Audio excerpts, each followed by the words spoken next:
E se 26% da economia mundial desaparecesse da noite para o dia, você poderia esperar tumultos, caos e até uma nova Grande Depressão, certo? Talvez não. Na verdade, sem isso, talvez a própria Grande Depressão nunca tivesse acontecido. Bem-vindo a um universo paralelo, onde os Estados Unidos não existem. Se você gosta desses vídeos, inscreva-se no canal. Minha família diz que eu não posso comprar mais Atlas até que este canal se pague.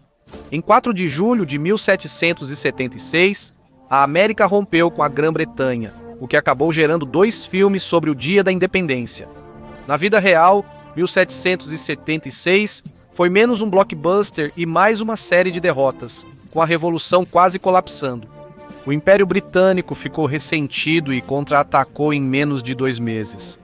Eles tomaram a cidade de Nova York e quase dissolveram completamente o exército de Washington através de derrotas e deserções, conforme o ano chegava ao fim. Suponha que algo deu muito errado na noite de Natal, enquanto Washington tentava cruzar o gelado rio Delaware. Talvez um batedor esse ano tenha ficado sóbrio no Natal, ou havia um informante nas fileiras. De qualquer forma, Washington é derrotado, morrendo como mártir da liberdade ou aspirante a terrorista, dependendo de quem escreve a história. A Grã-Bretanha vence e as colônias são obrigadas a se submeter. As punições não foram tão brutais quanto se imagina. Claro, os signatários da declaração teriam sido caçados, alguns outros falastrões também teriam sido capturados. Desculpe, Lin-Manuel, sem musical de sucesso aqui, mas o colono comum provavelmente se sairia bem. A Grã-Bretanha não queria destruir tudo. Eles queriam contribuintes, não cadáveres. Mas seus filhos e netos acabariam vivendo em um país que poderia ser muito diferente. A expansão inicial até o Mississippi provavelmente ocorreria do mesmo jeito. A Grã-Bretanha já controlava tudo a leste dele antes de 1763. A Espanha só retomou a Flórida nos acordos de 1783. Com a vitória britânica, o acordo foi descartado. A Grã-Bretanha limitou muito o assentamento nos territórios desde 1763. Isso foi uma das principais causas da guerra. Qual o sentido de ter tanta terra sem usá-la? Uma vitória britânica não salvaria os nativos a leste do Mississippi, mas mudaria a questão da escravidão. Sem a vitória americana, o rumo da escravidão nos futuros Estados Unidos da América seria totalmente diferente. A escravidão era praticada em todas as colônias quando a América declarou sua independência, mas as coisas estavam mudando. Em 1772, a Grã-Bretanha causou impacto jurídico com o caso Somerset contra Stuart. Lord Mansfield declarou que a escravidão era brutal, algo com que todos concordamos. Era tão abominável que só existiria na Inglaterra com permissão expressa do parlamento. Como isso não ocorreu, James Somerset foi libertado e não poderia ser revendido à escravidão. O movimento abolicionista britânico cresceu rápido e o parlamento realmente ouviu. A Lei do Comércio de Escravos de 1807 cortou o fluxo do Atlântico. Depois, o Império aboliu a escravidão totalmente. Os Estados Unidos também planejaram banir o comércio em 1807, mas só acabaram com a escravidão após uma guerra civil. Em 1833, a Lei de Abolição da Escravidão encerrou a escravidão no Império. Porém, os donos de escravos receberam um paraquedas dourado, 20 milhões de libras ou 40% do orçamento anual. Se os Estados Unidos ainda fossem da coroa, esse pagamento teria aumentado muito. A Grã-Bretanha teria que comprar a liberdade de cada pessoa escravizada no sul. Os escravizados libertos não ganharam nada, mas ao menos não estavam mais presos, certo? A expansão para o oeste não era só sobre terras, era sobre espalhar a escravidão. A compra da Louisiana em 1803 permitiu que Jefferson enviasse Lewis e Clark ao oeste para mapear uma rota ao Pacífico e avaliar o potencial econômico da região.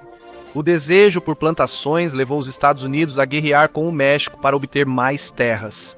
No meio do século, cerca de 200 mil pessoas escravizadas foram forçadas ao oeste, e o Texas ficou fora da União por uma década. Não porque a América não quisesse, mas porque o Norte não estava disposto a dar ao Sul mais uma permissão livre para a escravidão. Devido à Lei de Abolição da Escravidão de 1833 da Grã-Bretanha, a Guerra Civil não ocorre.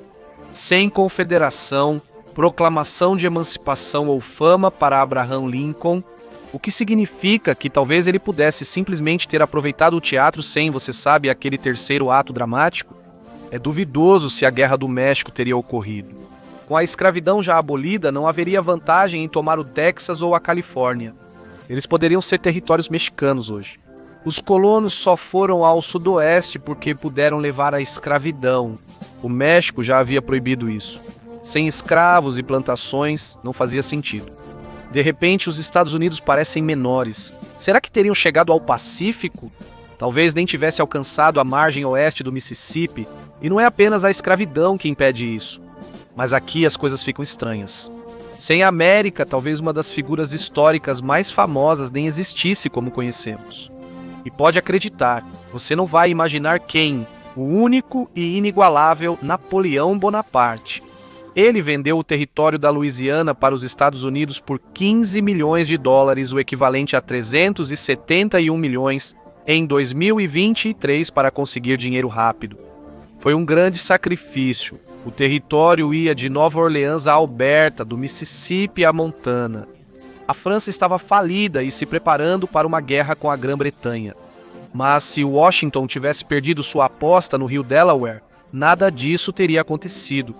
Claro, ainda existiria um Napoleão Bonaparte. Ele não seria apagado da história. Ele nasceu em 1769.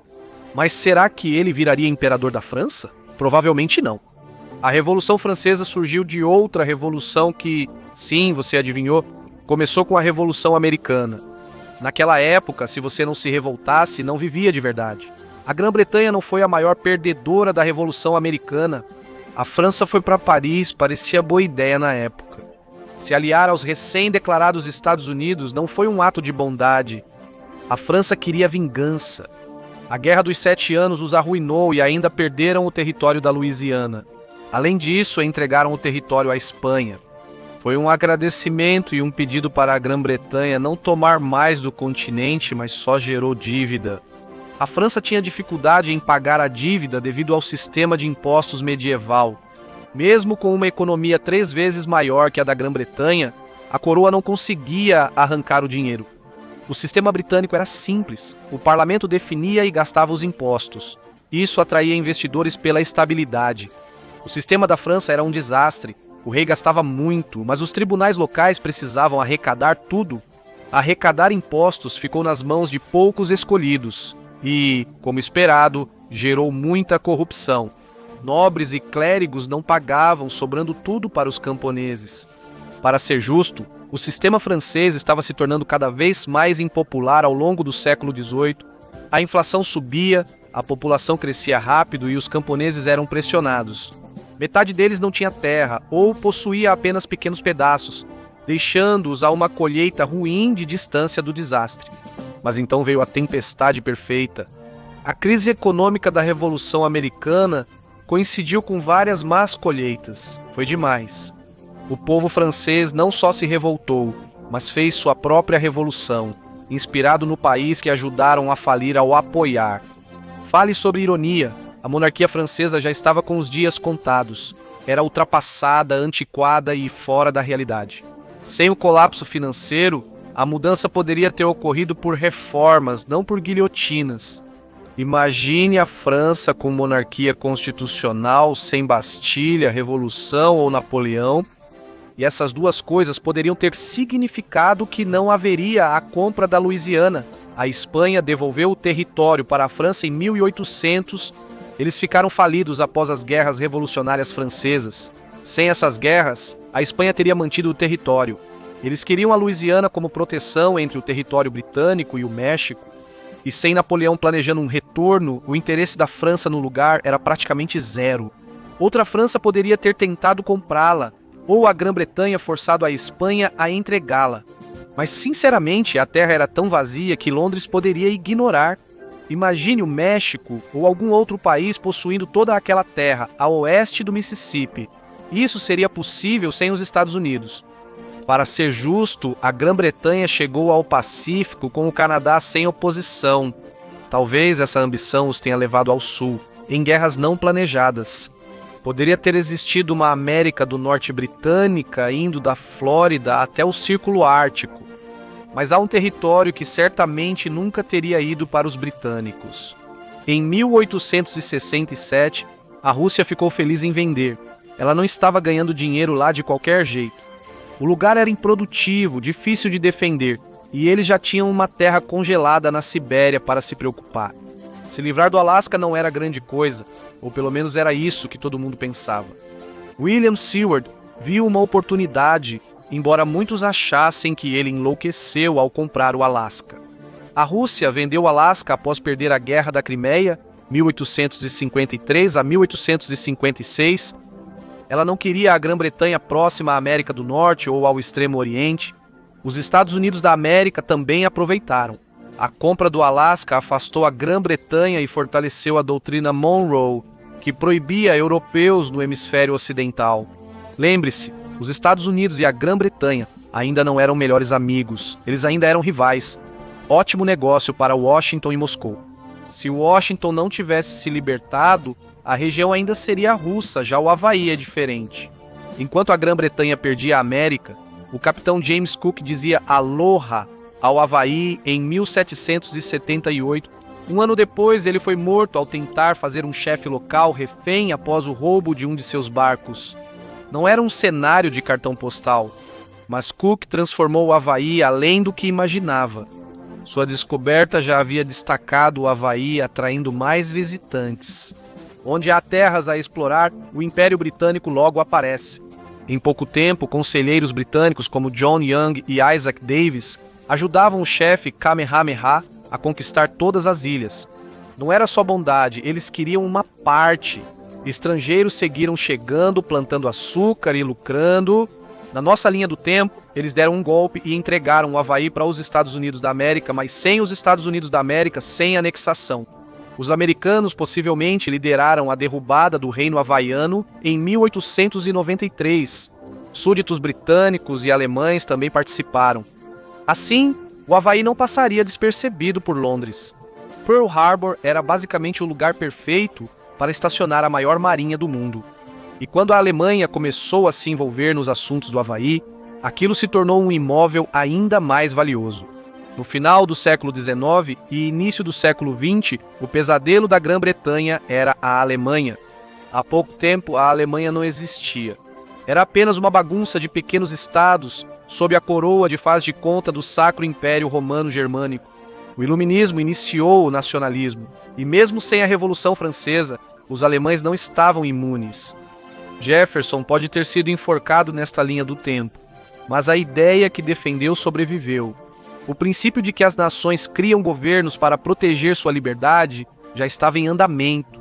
A Grã-Bretanha havia iniciado isso com a Revolução Gloriosa 100 anos antes. A Alemanha acabaria se unificando eventualmente. Talvez não com o mesmo mapa de 1871, mas ainda unificada. Quando isso ocorreu, o antigo equilíbrio de poder europeu se perdeu. A unificação da Alemanha levou a França a se armar rapidamente, como antes da Primeira Guerra Mundial.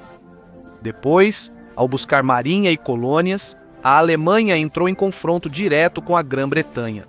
Se a Alemanha tivesse se unificado mais lentamente, não teria mostrado tanta força.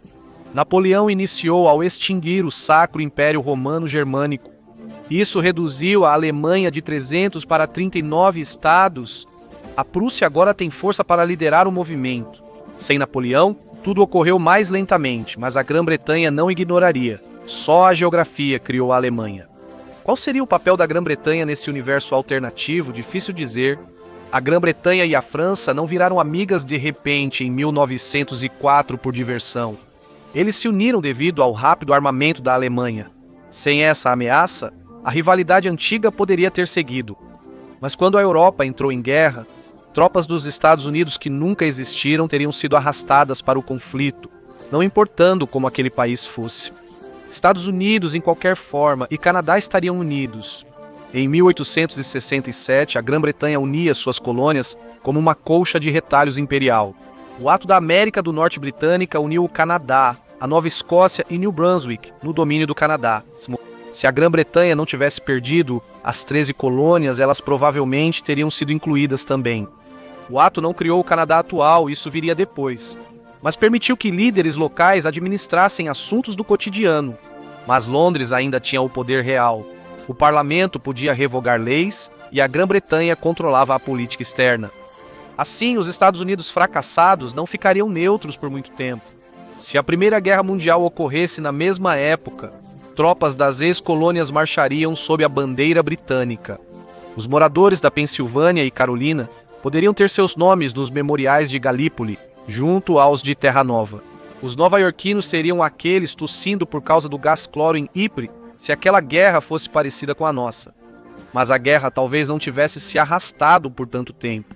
O reforço de mão de obra dos Estados Unidos da América ajudou a virar o jogo em 1918.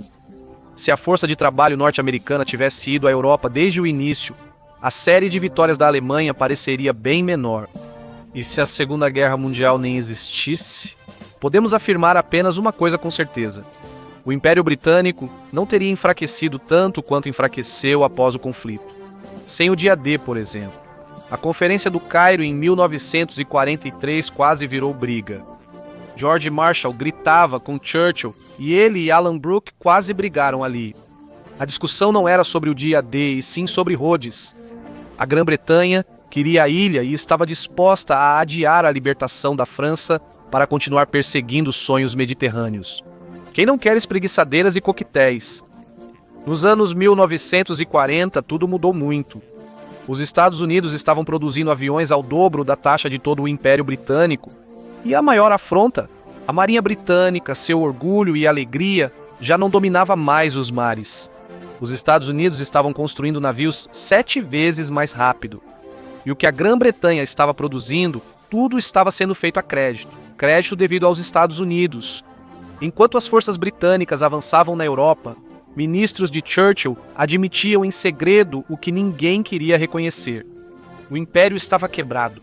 Os Estados Unidos já não eram mais o parceiro júnior que haviam sido, e exigiram um preço alto para ajudar sua pátria-mãe a vencer. As derrotas da Grã-Bretanha no pós-guerra se acumularam, mesmo com a vitória na guerra. Devido à dependência da Grã-Bretanha dos Estados Unidos da América, o Tio Sam exigiu acesso às bases britânicas. Isso preparou o terreno para sua rede militar global. Depois veio Bretton Woods, onde os sonhos da Grã-Bretanha foram esmagados. O dólar tomou a coroa da libra como principal moeda de reserva do mundo.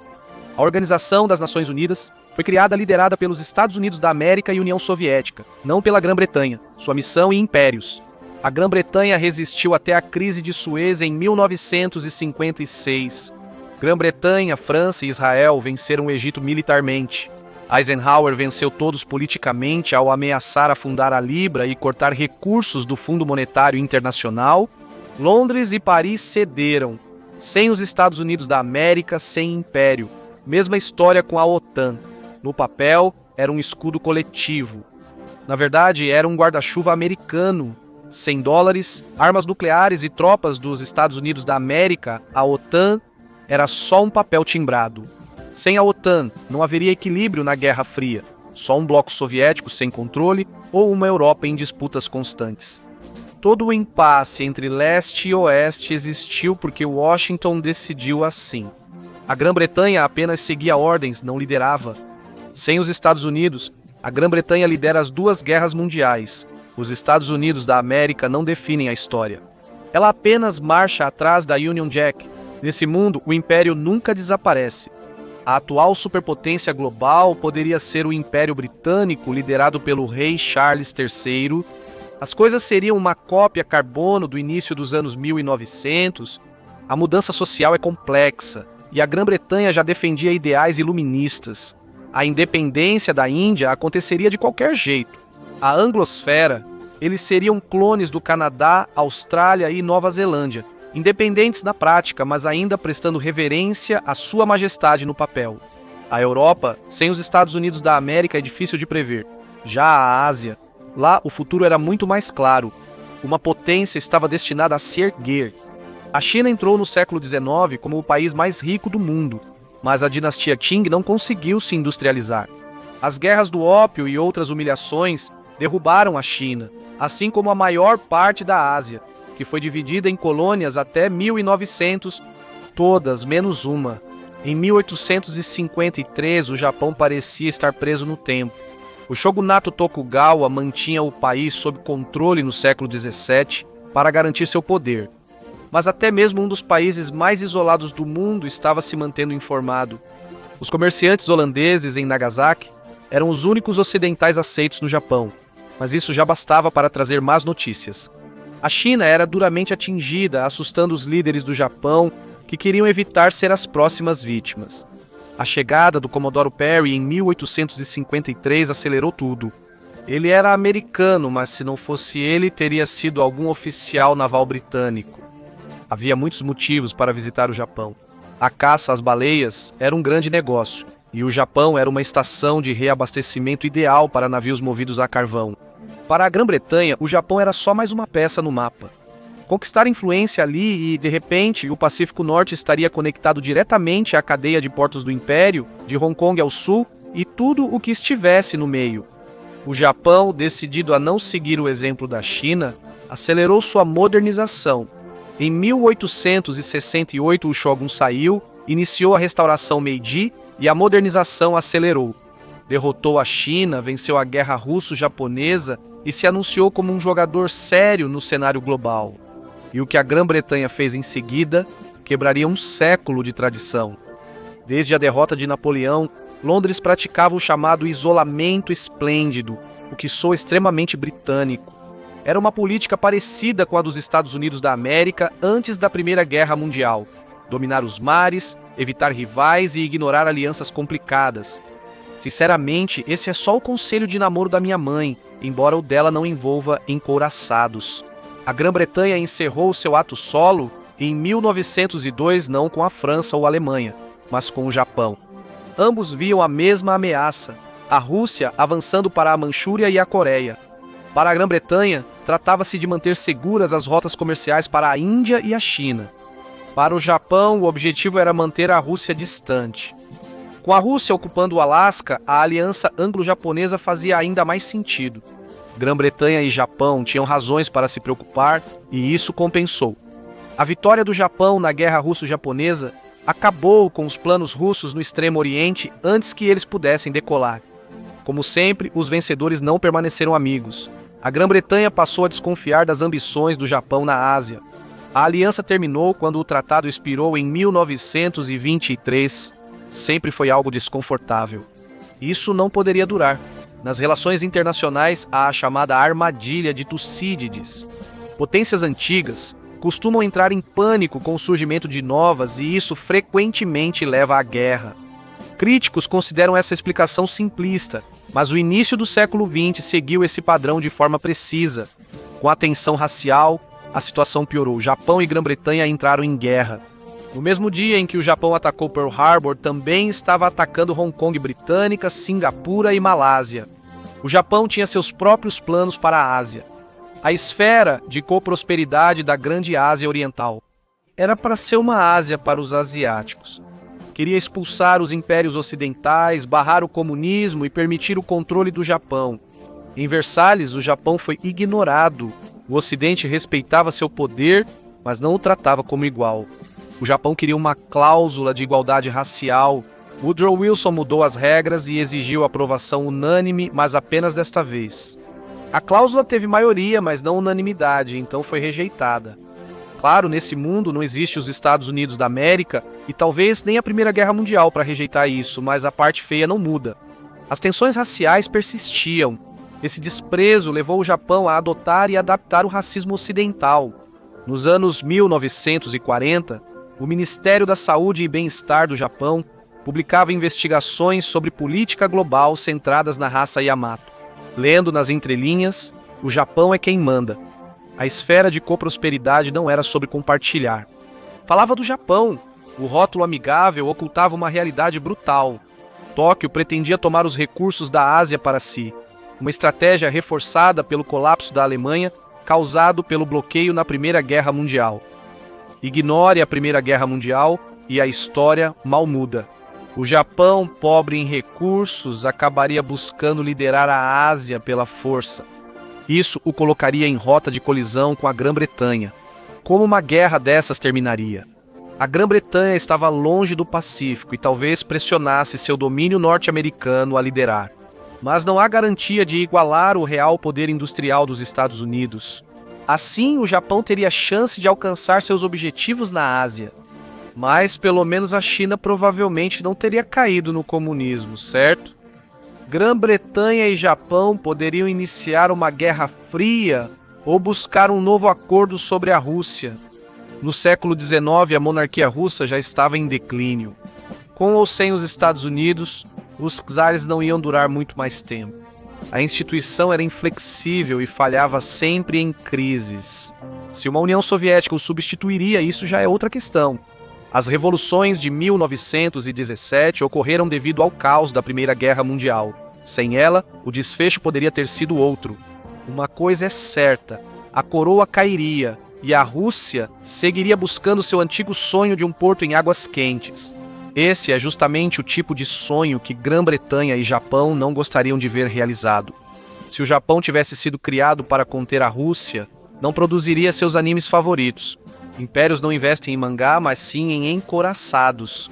E essa é apenas a primeira de grandes mudanças culturais globais.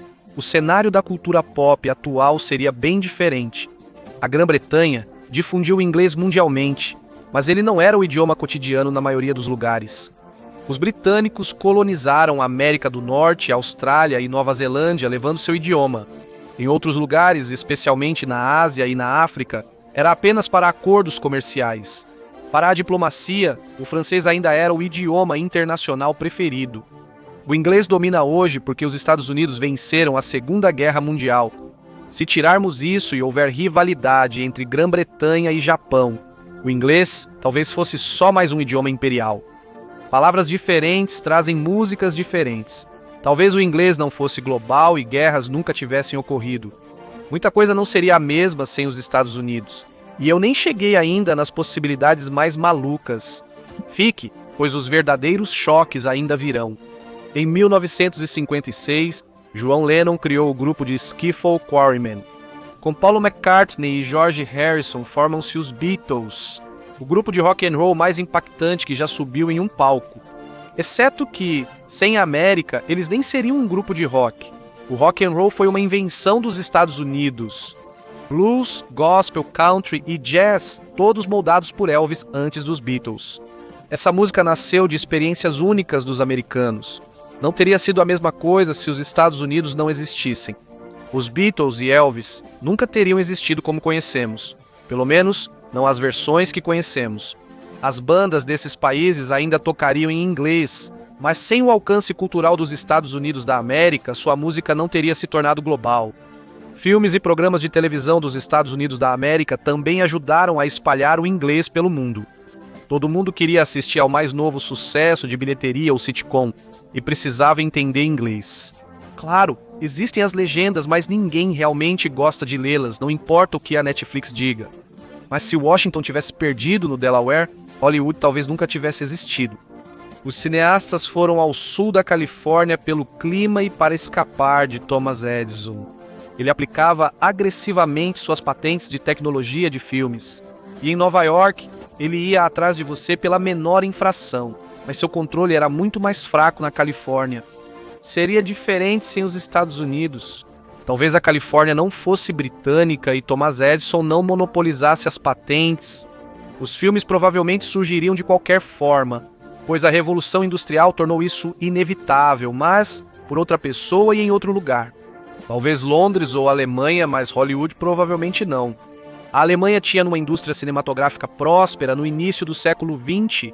Quando os nazistas assumiram o poder, transformaram isso em máquina de propaganda. Eles também expulsavam renomados cineastas judeus da Alemanha. Muitos fugiram para a América enquanto Hollywood vivia o auge dos filmes sonoros. O resultado? Um influxo de talentos que impulsionou a era de ouro de Hollywood. Mais pessoas vieram de toda a Europa à medida que o preconceito nazista envenenava o continente. A América do Norte britânica poderia atrair essas pessoas nesse universo alternativo, mas a Grã-Bretanha provavelmente concentraria a maior parte dos acontecimentos. Se a Primeira Guerra Mundial não tivesse ocorrido, como foi, com grande participação dos Estados Unidos da América, é provável que os nazistas não chegassem ao poder. Ideias racistas estavam por toda parte naquela época, com certeza. Mas o que empurrou a Alemanha para o fascismo foi perder a guerra e entrar em colapso durante a Depressão. Sem Hitler e os nazistas, alguns dos maiores filmes do mundo talvez ainda tivessem sido feitos em alemão. O inglês seria apenas uma das várias línguas no cinema mundial. E toda aquela história da Grande Depressão, afinal... Bem, as causas ainda são debatidas até hoje, mas a maioria dos economistas vê uma combinação de fatores em ação. Os anos 20 estavam rugindo no crédito. A oferta de dinheiro dos Estados Unidos aumentou em 67% em menos de uma década, alimentando a especulação e os preços das ações. Enquanto isso, os países correram para retomar o padrão ouro e conter a inflação. Exceto que não havia ouro novo suficiente para sustentar as economias em crescimento. Era uma casa de cartas sustentada por trocas de ouro. Os Estados Unidos da América agravaram a situação ao impor a tarifa Smoot-Hawley, destruindo o comércio global. E como os Estados Unidos eram o maior credor do mundo, todo mundo sentiu a dor. A Europa focava na reconstrução pós-Primeira Guerra. A América Latina dependia de empréstimos dos Estados Unidos da América. Quando Wall Street saiu, o dinheiro desapareceu. O crescimento via crédito americano desmoronou de repente. Se os Estados Unidos espirrassem, todo o resto pegava pneumonia. Algumas coisas nesse universo alternativo poderiam ter sido as mesmas. Algumas coisas poderiam ter sido diferentes. O padrão ouro seria problemático em uma economia global crescendo rápido, especialmente com desastres como a Primeira Guerra Mundial. Mas não sabemos se haveria uma crise como a Grande Depressão. Sem a tarifa Smoot-Hawley, quem pode dizer, provavelmente é uma boa notícia. Mas será que teriam ocorrido os milagres econômicos associados aos Estados Unidos, como a indústria de tecnologia moderna? O dispositivo em que você vê isso vem de uma história bagunçada.